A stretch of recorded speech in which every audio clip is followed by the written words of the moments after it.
Allahu Akbar, Allahu Akbar.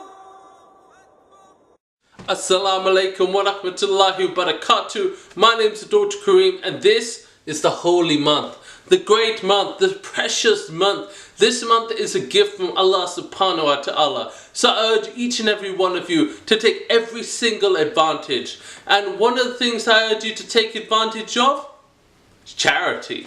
Charity is one of the great gifts we can give. Think about this simple statistic.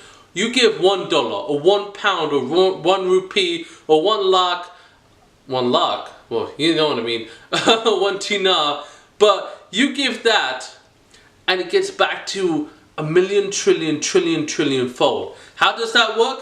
Let's say you get into Jannah, right? The dream of every Muslim. This is our dream, is to get into Jannah. We get into Jannah and that $1 charity is repaid to us. And repaid to us, and repaid to us throughout all eternity.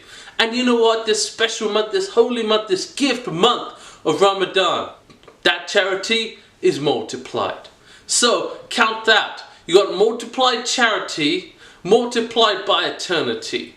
You're going to reap the goodness over and over again. So I urge each of you, give a charity, even if it's one small charity, even if it's a penny charity, even if it's kindness to a stranger, give that charity in this holy month. So come, remember your Rabbul Alameen and come to goodness. Come. Allahu Akbar, Allah.